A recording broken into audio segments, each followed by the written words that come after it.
Olá, professor Pedro. Olá, professora Calviane. Estamos aqui numa atividade da disciplina de metodologia do ensino da educação física. Observei a aula do professor Pedro e agora estou realizando aqui a entrevista para saber mais como foi a sua aula, compreender mais. Vamos aqui para a primeira pergunta. Como você planejou essa aula, Pedro, com a sua turma?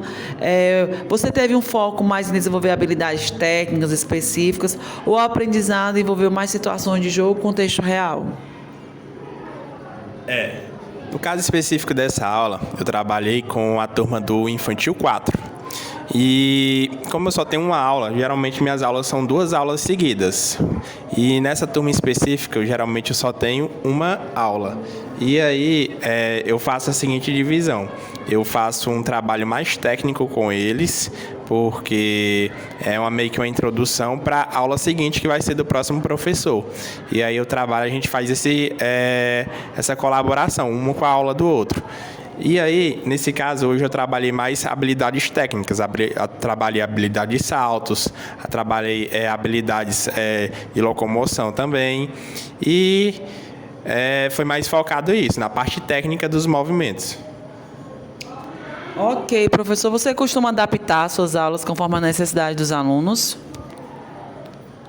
Sim, costumo sim. Eu adapto conforme a necessidade deles. Eu sempre busco avaliar o que é que eles estão tendo mais dificuldades.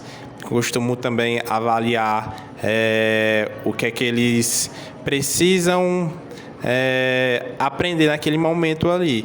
E ali, de acordo com o que eles estão tendo dificuldades, eu vou adaptando minha aula, vou vendo quais são os alunos que estão conseguindo participar daquela forma. Às vezes eu planejo uma seguinte aula e eles não conseguem desenvolver daquela forma que eu imaginei. E ali eu vou tendo que fazer aquela adaptaçãozinha ali para eles. Tem alunos que conseguem trabalhar melhor, conseguem fazer saltos.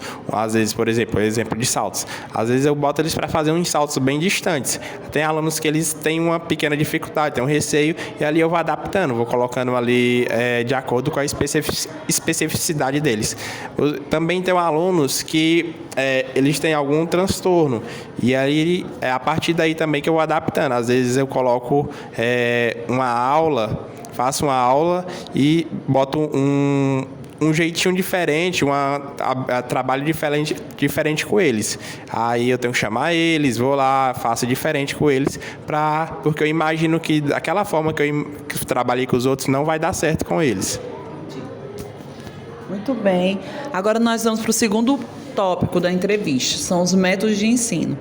Como você introduz suas novas habilidades ou conceitos? Você prefere ensinar a técnica primeiro para depois aplicá-la no jogo ou o contrário?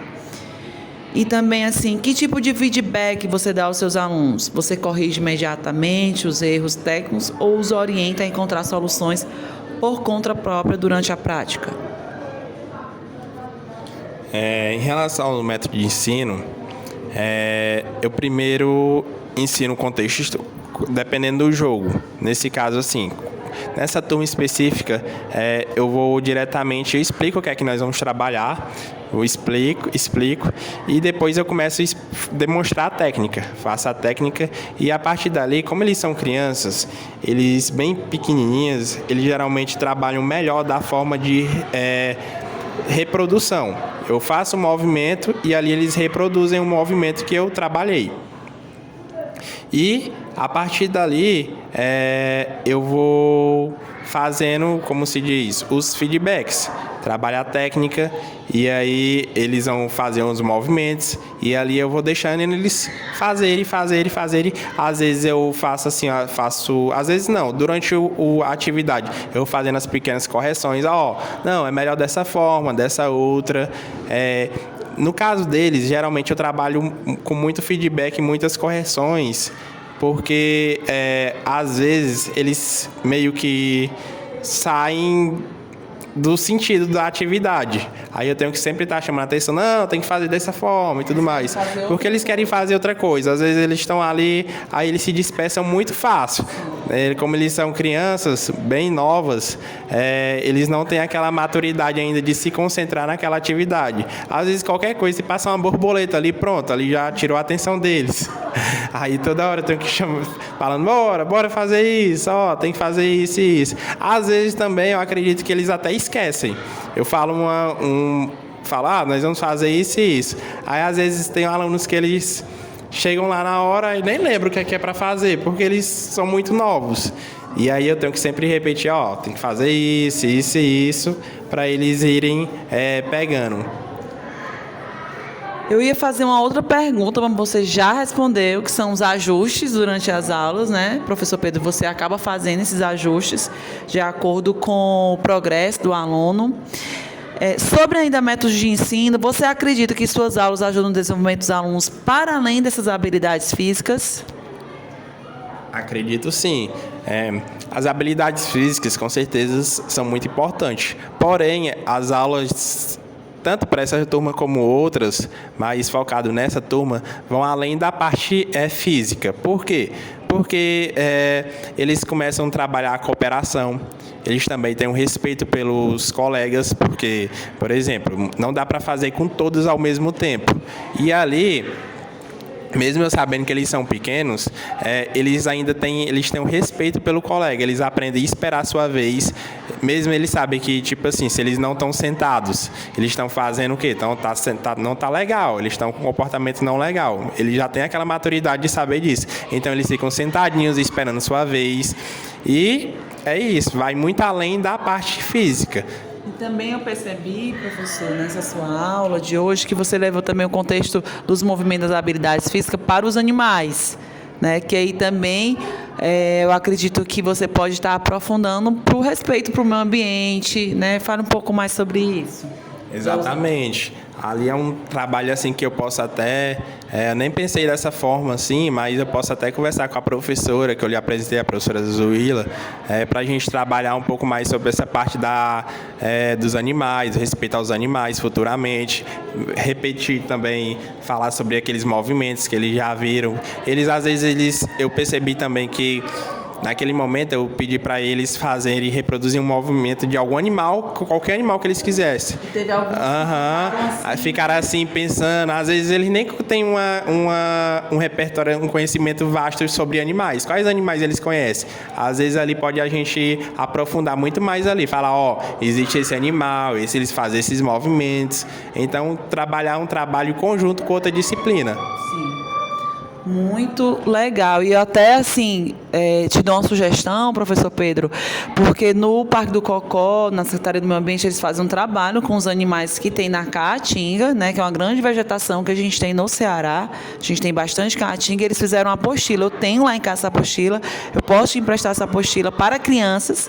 E é só animais da Caatinga. Então, assim, são animais que saem ali do repertório dos animais domésticos, né? Mas que são tão importantes quanto os domésticos e que, às vezes, eles não conhecem, né? Então, já é uma forma também de que você pode pesquisar sobre os movimentos desses animais da Caatinga, e aí tem o tatu-bola, tem muitos outros lá, e aí fazer também essa mesma atividade que você fez hoje com os movimentos dos animais da Caatinga, que eles vão dizer assim, existe esse animal, que até eu olhando essa apostila tinha animais que eu não conhecia, né? Então, a gente pode aí ampliar de várias formas essa aula. Verdade. O terceiro tópico agora vai sobre a participação do aluno.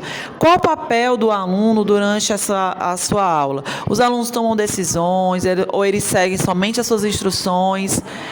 E se eles tomam decisões, que papéis eles assumem durante a aula? Assim, a gente tenta ao máximo dar um protagonismo para os alunos. Nesse caso assim, específico dessa turma, tecnicamente, eu trabalho mais... Eles fazem mais o que eu estou pedindo do que eu deixo eles fazerem o que eles querem. Mas eu sempre deixo uma parte mais criativa deles participar. Deixo eles, o que é que poderia melhorar nisso? Agora você vai fazer o movimento que você quiser. E eu deixo eles trabalharem mais isso. Porém, eu vou trabalhando essa parte mais protagonista dos alunos de acordo com as séries. Minhas séries eu trabalho do infantil 4 ao 4º ano. Já no 4º ano, eu mostro como é a atividade e depois eu peço para eles criarem, deixo eles mais livres, assim, para fazerem regras, por exemplo, de um jogo, deixo eles trabalho mais essa parte criativa deles, assim, da autonomia deles. Já no infantil, eu trabalho isso, mas de uma forma mais reduzida, porque muitas vezes eles não têm ainda aquela maturidade de pensar, às vezes eles travam, tem uma certa timidez, e assim, às vezes, como minha aula é muito pequena, só apenas 50 minutos, eu tenho que deixar rolar muita coisa, não posso deixar, tipo assim, eles ficarem parados, assim, senão acaba que vai acabar a aula e a gente não andou para frente. Me permita, tá, professor, fazer assim, uma observação do lado de fora. Pois eu já achei, assim, observando a sua aula, eu já achei que você trabalha muito a criatividade deles. Porque, assim, apesar de você dar as instruções, eles criam o movimento dele. E em nenhum momento eu vi você dizer que estava errado. Né? Então, assim, por exemplo, ele fazia o movimento do animal. Era a forma como ele vê o animal se movimentando. Então, ali está estimulando o quê? A criatividade dele. Então, eu achei muito massa. Você só mostrava uma imagem, né? A imagem do macaco. Então, eles criaram a forma como aquele macaco vai se movimentar. Então, ali ele está criando, está sendo um estímulo de criatividade. Ele está seguindo a tua instrução, né? Lógico. Tinha que ser um macaco, né? Não poderia ele fazer um outro, porque você estava dando essa instrução, mas ele criou a forma desse macaco, né? Se deslocar, do sapo se deslocar.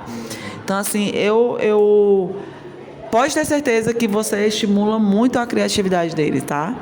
Pode ter certeza. A avaliação. Como você avalia, professor, o progresso dos alunos? Você concentra mais no desempenho técnico ou também avalia a tomada de decisões ou o trabalho em equipe?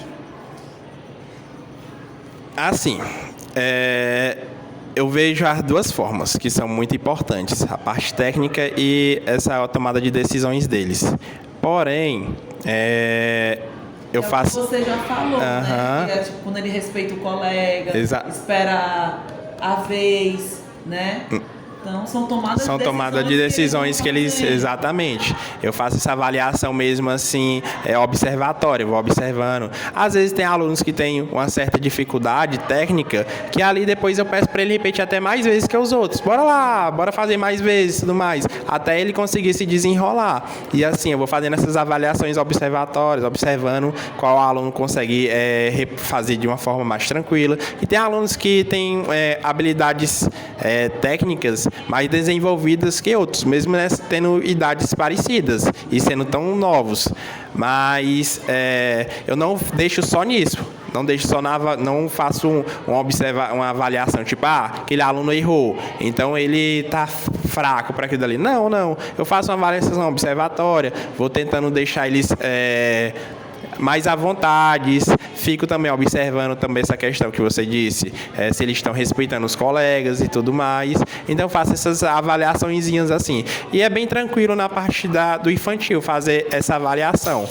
Agora, quando são nas outras turmas, eu tenho que fazer uma avaliação um pouco mais aprofundada, também trabalho mais aspectos teóricos que não são trabalhados assim totalmente na parte do infantil, porque tecnicamente, eles vão aprender o conteúdo, eles vão me repassar o que é que eles aprenderam de uma forma diferente da deles, porque eles vão me passar de forma oral, eles não vão saber transcrever, escrever e tudo mais. Então, vou observando o que é que eles já aprenderam sobre aquilo dali, o que é que eles sabem. Então, vou fazendo um checklistzinho desse tipo de avaliação. Ok, professor, obrigado pela sua participação, amei assim, conhecer a sua escola, conhecer a sua realidade. Essa atividade ela é desafiadora, porque a gente sai no nosso local e vem conhecer o trabalho de outro, mas foi muito importante para mim, porque a gente fica ali às vezes tão imerso na nossa realidade, da nossa escola, e aí ver de um outro colega, ver como ele atua, a gente aprende também. Então, para mim, aqui foi uma grande manhã de aprendizado, viu? Obrigado, professora. Seja bem-vinda aqui quando você quiser aparecer, tá certo? Então, obrigado. Obrigado. Até uma próxima atividade.